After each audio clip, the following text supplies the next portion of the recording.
Logic Pro 10, this is lesson 3. We are going to edit some audio. If you're following along and you're a student in the digital media technology class, you may have found these two files right here. These two files are available on Schoology. Download them and you can follow along, or you're welcome to do this on your own project. Difference being, I've got some audio that needs some tweaks and we are going to get into it. We're going to learn how to assign left and command click tools. We're going to edit audio regions non-destructively in the workspace. We're going to create composite takes from multiple takes that we've done. We're going to add fades. We're going to import audio. We're going to edit audio regions in the track editor, which, to be honest with you, I hadn't used a lot before this. So we're going to check that out. And then we are going to align audio using the anchors and the flex tool. Let's jump into it. First things first, let's take a look at the command click tool. By default, Logic's left click tool or regular click tool is the arrow. I had left off with the text tool, but you're going to see the arrow here. By default, Logic's command click tool is the Marquee tool. What we're going to do first is we're going to try out a different tool. We're going to try out the solo tool. I want to get into some of these audio files and listen to what's going on with them. Before I do any of that, I want to jump into my Logic preferences. I could either hit Command, comma, or I could go Preferences, Audio. I want to click on Editing and make sure Scrubbing with Audio in Tracks area is turned on. I'm going to hold down Command, and that's going to give me the solo tool. There's a few different ways you can use this. You can click and drag over audio, and you get this kind of awkward, almost turntable record player type sound, which plays back at the speed that you're dragging the mouse across the audio. Or you can click and hold on the audio file, and that'll play back the audio file soloed out. So I'm listening carefully here, and I hear a wrong note sort of over in this area.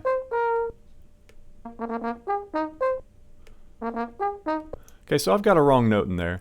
I'm going to get into the different takes that we did of this recording and see if I can find the right note to fix that one. Let's take a look at this composite region. And if you'll remember, anytime you record over an audio file in Logic, that's going to give you the opportunity to create a composite recording. We're going to take different recordings and put them together. That's the composite. The first button we're going to look at is the Take Folder option. And you can click on that and just real quickly choose between take 1 and take 2, for example.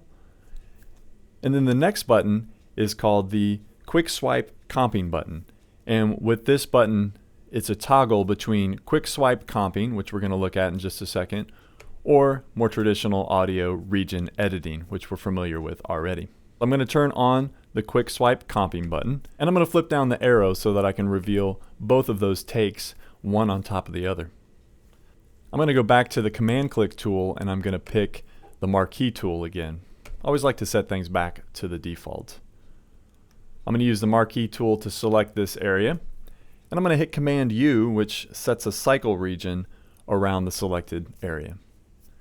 I'm going to use Control Option so I can zoom in really close and get a good look at everything. And then I'm going to solo the track out, which either means I can click on this S or I can type the letter S on my keyboard because that track is already selected.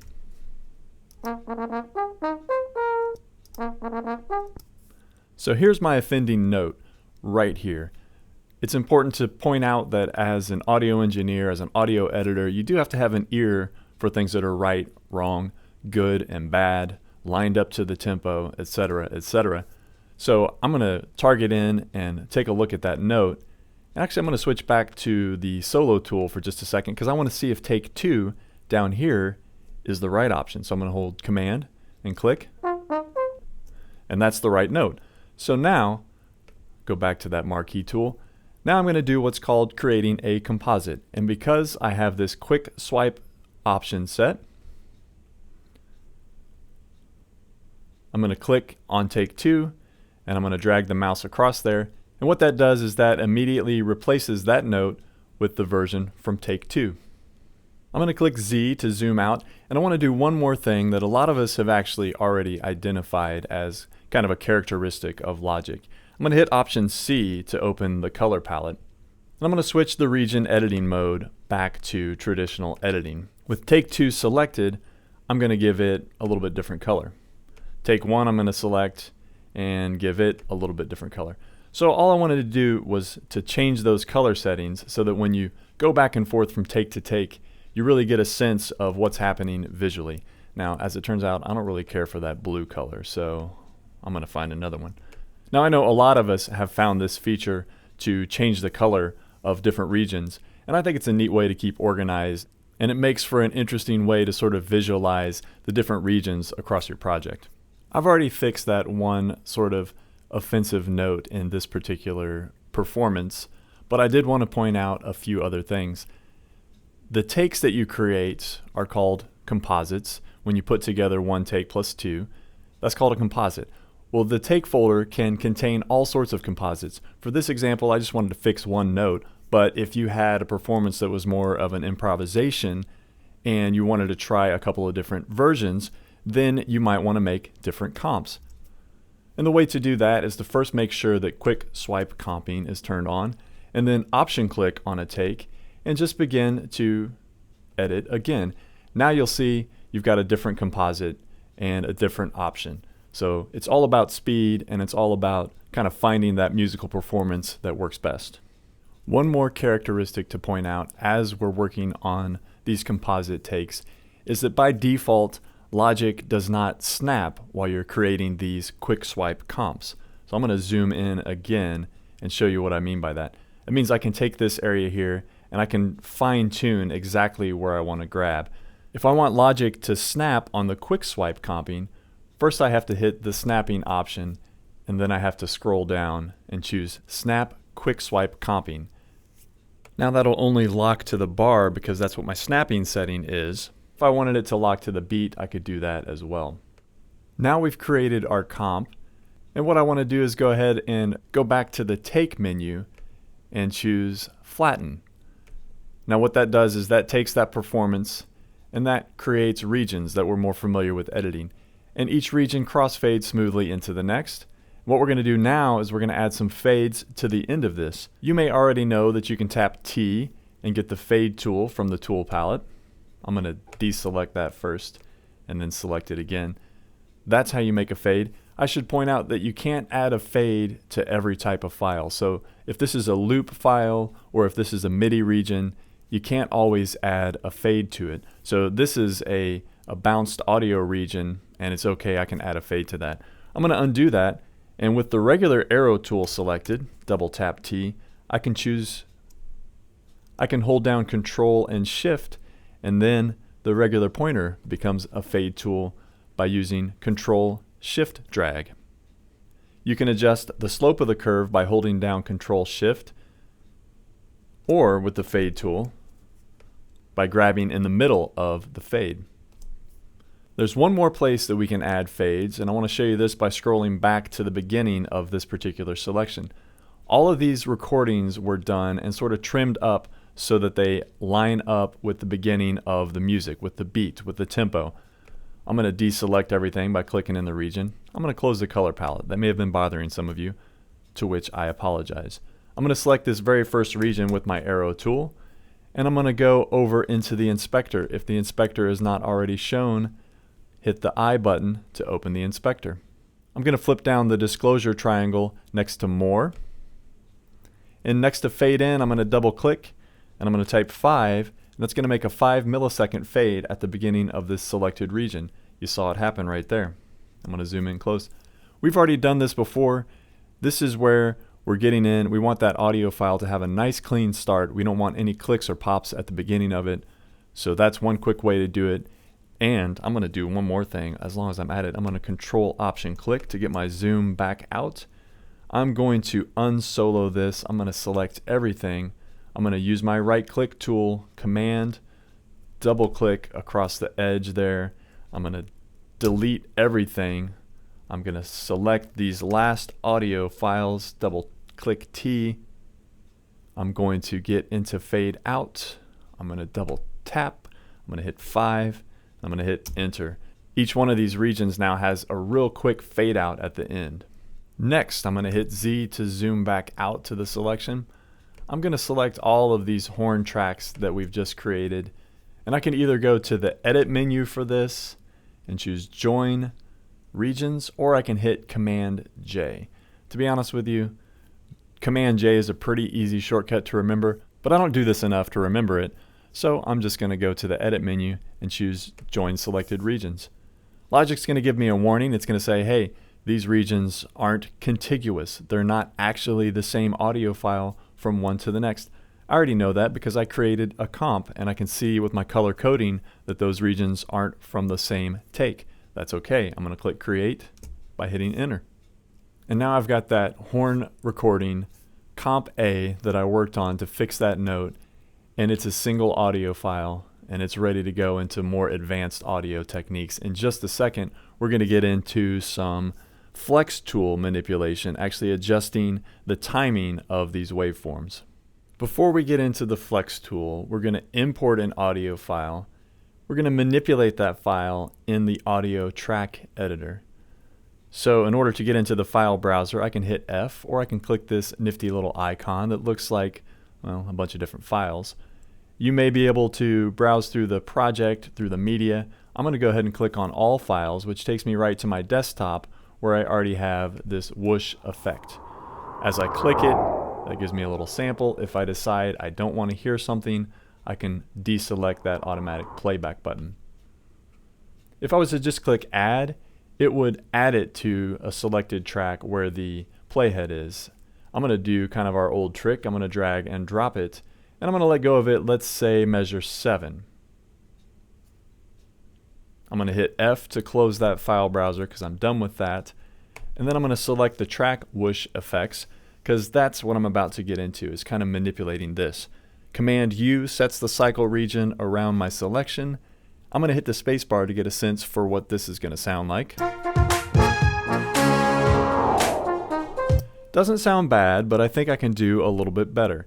If I double click on the whoosh effects, I get into the audio track editor. I can reposition this to give myself a little bit more room to see what's going on, but the beauty of the audio track editor is that I can see the beats in the music in relationship to the audio file. So I'm going to resize this a little bit like we may have done before, and what I want is I want the peak of this whoosh effect to line up right with the downbeat of measure 9. So that's right when the music changes. I'm just looking for a little bit of sort of glue to sort of taper across the music here. So I'm going to click on that and drag it back. I can actually then resize the beginning of this again. I can use Control Shift to drag a fade at the beginning and a fade at the end. Control Shift will also let me adjust the curve of that fade. Look at us, we're getting so good at editing audio. Now I want to listen back to that and see how it sounds. Alright, that's a little bit more like what I was looking for. So that's the audio track editor. One real quick thing to point out before we get too far away from the track editor is what we just did was non-destructive editing. The track editor, like all the editing that we do in the workspace, is non-destructive. We're not actually manipulating the file, we're manipulating the region that references that file.